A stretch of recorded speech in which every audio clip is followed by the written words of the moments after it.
9 সালে ক্ষমতায় এসে বিডিআরের ঘটনা ঘটে। আমি জানি না মইনু আমাদের কি দরকার ছিল হাসিনার অনুমতি নেওয়ার। এই ধরনের অথর্ব সেনাপ্রধান আমরা চাই না, আগামীতে হোক, আমরা আর কাম্য না। এই সেনাবাহিনী জনগণের সেনাবাহিনী, জনগণের কাছে জবাবদিহি করতে হবে, তার ঊর্ধ্বে নয়। গোপনীয়তা বলে কিছু নাই। কদিন আগে একটা ভাবি, মেজর জাহিদ ভাবি, তার সাথে যে নির্মম অত্যাচার করছে, এটা সভ্য দেশে হয় না। আমাদের সেনাবাহিনী কতটা নিচে নামতে পারে, কতটা দায়িত্বহীন ধরতে পারে, আমার বলার অপেক্ষা রাখে না। কয়েকবারে চেষ্টা করে পাশ করা শেখ হাসিনা 9 সালে ক্ষমতায় এসে বিডিআরের ঘটনা ঘটে। আমি জানি না মইনু আমাদের কি দরকার ছিল হাসিনার অনুমতি নেওয়ার। এই ধরনের অথর্ব সেনাপ্রধান আমরা চাই না, আগামীতে হোক, আমরা আর কাম্য না। এই সেনাবাহিনী জনগণের সেনাবাহিনী, জনগণের কাছে জবাবদিহি করতে হবে, তার ঊর্ধ্বে নয়। গোপনীয়তা বলে কিছু নাই। এরপরে দেখেন অসংখ্য অফিসার ফেরত, গুম খুন একাধারে চলছে। আজকের এই মহান এই দিবস বলবো, মহান দিবসই বলবো। আমি ইলিয়াস ভাইয়ের সাথে বলি নাজাত দিবস, অবশ্যই নাজাত দিবস। এটা যারা জানেন, আপনাদের আমি যা বললাম হয়তো আপনারা অবিশ্বাস করতে পারেন, মনে কষ্ট পেতে পারেন। শেখ মুজিবুর রহমান সম্বন্ধে আপনার বাবাকে জিজ্ঞেস করবেন, দাদাকে জিজ্ঞেস করবেন। যেই মিথ্যাচার করা হয়েছে সেই মিথ্যাচার সঠিক নয়। পাকিস্তানিরা ধর্ষণ করে সেঞ্চুরি করে নাই, পরিষ্কার বুঝে নেন। পাকিস্তানিরা ধর্ষণ করে নাই, করে সেঞ্চুরি করে নাই। ভুল ত্রুটি হবে, ধর্ষণ সেনাবাহিনী অপরাধ, এতে কঠিন দণ্ড আছে। কিন্তু কথা হলো, এই মিথ্যাচার করে আপনারা কি করছেন? পাকিস্তান তো অন্য জাতি, সে অন্যায় করতেই পারে। বাঙালি হয়ে বাঙালির উপর আপনি দায়ী করছেন, যেটা মেনে নেওয়া যায় না। আপনারা কি করেন নাই বলেন? অনৈতিক আচরণের কোনটা বা কোন অধ্যায় বাদ ছিল? গুমতে কত বড় অপরাধ আপনি জানেন না? যে গুম হয় সে আছে নির্যাতনে, পরিবার নিয়ে, আর পরিবার আছে তারা নিয়ে, না বিবাহ বিচ্ছেদ, না কোনো সিদ্ধান্ত। এমন এক লজ্জাকর ঘৃণিত কাজ আপনি করছেন। সমগ্র দেশকে আপনি জিম্মি করে ফেলছেন, বন্দি করছেন। আমি মনে করি এই সরকার, বর্তমান সরকার, এটা হলো আমাদের রক্তের থেকে পাওয়া সরকার। সমস্যা হয়ে গেছে, এটা এনজিও সরকার। এটা ছিল বিদেশে, এসে এখান বিদেশের মতো শাসন শুরু করছে। আমি যদি বলি ইস্ট ইন্ডিয়া কোম্পানি, ভুল হবে না। এনাদের উচিত ছিল যারা বিপ্লব করছে, রক্ত দিচ্ছে, তাদের সাথে কথা বলা, সাংবাদিক ভাইদের সাথে কথা বলা, মানে সম্পাদক না, সাংবাদিক, তৃণমূলের সাংবাদিক ভাইদের সাথে কথা বলা। তাহলে আমার দেশের সমস্যাটা বুঝতে পারতেন। কেন সমস্যা বুঝতে হবে? কেন? উনি এই দেশের লোক না, উনি তো বিদেশে ছিলেন, আর আমার এসে ছিলেন। উনি বিদেশ দিয়ে আমাকে তুলনা করলে হবে না। আমাদের জনগণের চাওয়া পাওয়া, এই জন্য উচিত ছিল সাংবাদিক ভাইদের সাথে কথা বলা, সরকারি বেসরকারি ইউনিভার্সিটি ছাত্রদের সাথে কথা বলা, তৃণমূলে আমজনতার সাথে কথা বলা। আপনি 8টা মিটিং করতে 8 বিভাগে সবাইকে নিয়ে সকল সমস্যা জানতে পারতেন, তারপরে গণভোট করে সুন্দর একটা সিদ্ধান্ত নিতে পারতেন। এখন ঐক্যমত নিয়ে এসির রুমে বসে আপনি ইন্টারকন্টিনেন্টাল খাবার খাচ্ছেন। এইটা তো আমাদের চাওয়া পাওয়া না। আমাদের চাওয়া পাওয়া হলে সংস্কার করতে হবে, শেখ হাসিনার বিচার করতে হবে। আওয়ামী লীগ চিরতরে নিষিদ্ধ। আমাদের এই ছাত্ররা 2টা জিনিস শিখাতে পরিষ্কারভাবে, যেটা জাফরুল্লাহ ভাই আগে বলতেন, তাকেও আমরা মানে কি বলবো, স্বীকৃতি দেয় নেই আমাদের ঘোষণায়। এটা পরে বলি। আমাদের ছাত্ররা শিখেছে ভারত আমাদের একমাত্র শত্রু, আর 2 নম্বর হলো আওয়ামী লীগ। এর স্থান বাংলাদেশে নাই। কোনো দল যদি মনে করে রিফাইন আওয়ামী লীগ বলে বিএনপিতে আনবেন প্লিজ, বা কোনো জামাত ইসলামে নেবেন, তার স্থানে দেশে হবে না। আমরা জানি কিভাবে সরকারকে হটাইতে হয়। এই বিপ্লব অসহমত বিপ্লব, বিপ্লব ধারণ করতে হবে, দেশকে সংস্কার করতে হবে। আমাদের অনেক সুযোগ ছিল, সুযোগ এখনও আছে। আমি বলি আপনি সুন্দরভাবে সকল কিছু সংস্কার করেন, পুলিশ ভাইদের সুন্দর করে সংস্কার করেন। কেন করতেছেন না? সমস্যা কোথায়? আমি জানি না এখানে কোন রাজনীতি আছে। রাজনীতি একটাই হবে যে নতুন সরকারে আসলে নিয়োগ দেবে, প্রতিটা সৈনিক থেকে আপনি পুলিশ থেকে 10 লাখ করে চাঁদা নেবেন। এটা তো কাম্য না। চাঁদা মুক্ত পুলিশ নিয়োগ করেন। আমার একটা কথা বলি, এই আজকের এই জায়গায় একটা পুলিশ সাব ইন্সপেক্টর কয় টাকা বেতন পায়? নিজে খাবে না বাড়ি ভাড়া দেবেন, বউরে চালাবে। আপনি বাধ্য করতেছেন তাকে অসৎ হতে। প্রতিটা পুলিশ কর্মকর্তাকে, সৈনিককে তার দিন দিন এলাকায় চাকরি করতে দেন। স্বজনপ্রীতি হবে, কিন্তু জুলুম হবে না। আমরা চাই না 54 ধারা। রাষ্ট্রের কাছে কী চাই আমরা? ন্যায় বিচার। পুলিশ সেবক দেখতে চাই, সেবক না হোক, অন্তত জুলুম না করুক আমাদের প্রতি। এটা তো কাম্য, এটা তো কামনা করতে পারি। প্লিজ ওই ধরনের আলোচনা করেন। আপনি আলোচনা করেন পুলিশ কর্মকর্তা, যেমন আপনার আছে আমাদের 2 জন উপদেষ্টা, একজন বাহার সাহেব আছেন, আর 2 জন লোকে আমাদের খোদা বক্স। ওনাকে দিয়ে আপনি কোনো সমাধান পাবেন না।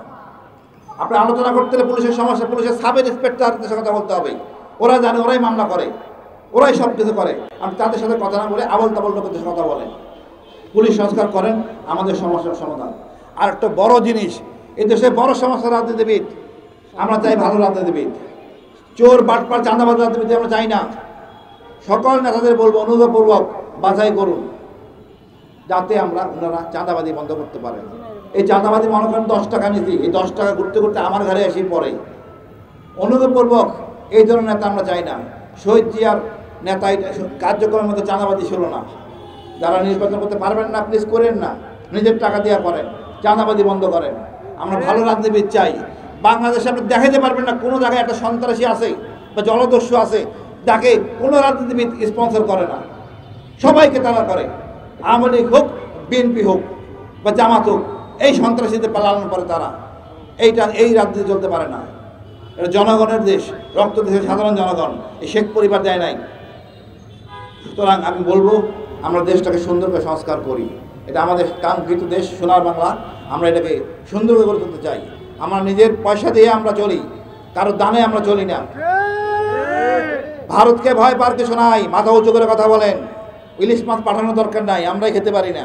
ইলিশ মাছ দিয়ে সুসম্পর্ক করার দরকার নাই। সম্পর্ক হবে চোখে চোখ রেখে। আমি ওই তার কাটা বেড়া বিশ্বাস করি না। আমরা চিড়িয়াখানা জাদুঘরের চিড়িয়াখানা জন্তু না, তার কাটা দিয়ে আটকে রাখবেন। আপনি যা ইচ্ছে তাই করবেন। এই দেশে 10 লাখ লোক চাকরি করে ভারতের, আমরা কিছু করতে পারতেছি না, ফেরত পাঠাতে পারতেছি না। একজন কথা বললে আরেকজন বলতে পারে না। আপনাকে ধারণ করতে হবে আবু সাইদের চেতনা, আমাদের মুগ্ধর চেতনা। ভারত আমাদের শত্রু, এটা যখন চিনবেন আমাদের সম্পূর্ণ সম্পদ পরিষ্কার, আমরা স্বাধীন হয়ে বাঁচতে পারবো। আজকের এই অনুষ্ঠানে এখানে আয়োজন করার জন্য আমি খুবই গর্বিত, মানে প্রশংসার দাবিদার আপনারা। এখানে মারা গেছে আমাদের ধর্মপ্রাণ হুজুররা। আর শেখ হাসিনা বলেছিল রক্ত মেঘেরা শুয়েছিল। কতটা নির্লজ্জ শেখ হাসিনা হতে পারে! এটা ভুয়া একটা অশিক্ষিতকে আমরা বানিয়েছি শাসক। আমাদের লজ্জা, আমরা আর দেখতে চাই না এরকম শাসক। দেশপ্রেম শাসক চাই, যে ফুটপাতে বসবে, সিংহাসনে বসবে, এমন লোক আমরা চাই। আমরা সেই লোককে খুঁজে বের করবো। আমরা সবাই সরকারকে সাহায্য করব। উনি যখন নিজের সত্য পথে, মানে সঠিক পথে আসেন, জনগণের কাতারে আসেন, জনগণকে জিজ্ঞেস করেন। আপনাদের অশেষ ধন্যবাদ। কাকু মনে কষ্ট দিলে ক্ষমা করবেন। কোনো সমস্যা থাকলে, সংশয় থাকলে ইতিহাস নিয়ে আমাকে জিজ্ঞেস করবেন। আপনাদের অশেষ ধন্যবাদ।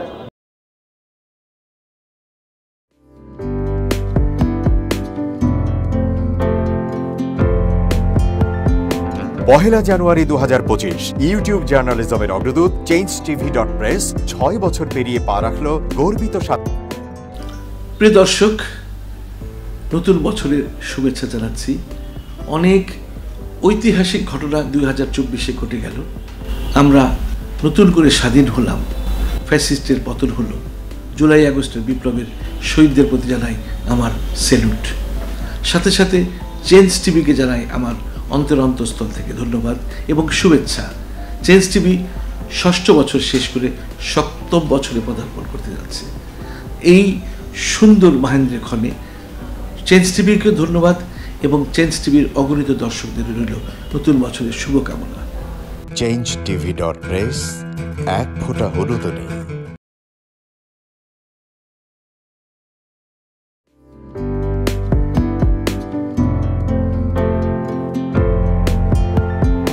পহেলা জানুয়ারি 2025 ইউটিউব জার্নালিজমের অগ্রদূত changetv.press 6 বছর পেরিয়ে পা রাখলো গর্বিত online TV channel change TV 6 বছর ধরে ওনারা কাজ করে যাচ্ছেন।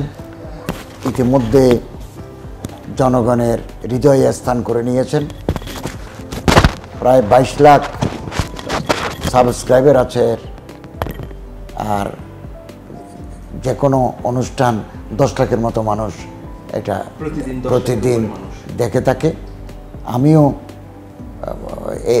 এই চ্যানেল নিয়মিত দেখি। তো চেঞ্জ টিভির পক্ষে জনাব আমিরুল মোমিনিন মানিক সাহেবের উপস্থাপনা, প্রশ্নের ধরন, এগুলো জনগণ দেখতে চায়, শুনতে চায়। আমি চেঞ্জ টিভির উত্তরোত্তর সমৃদ্ধি কামনা করছি। changeTV.press, এক ফোঁটা হলুদও নেই।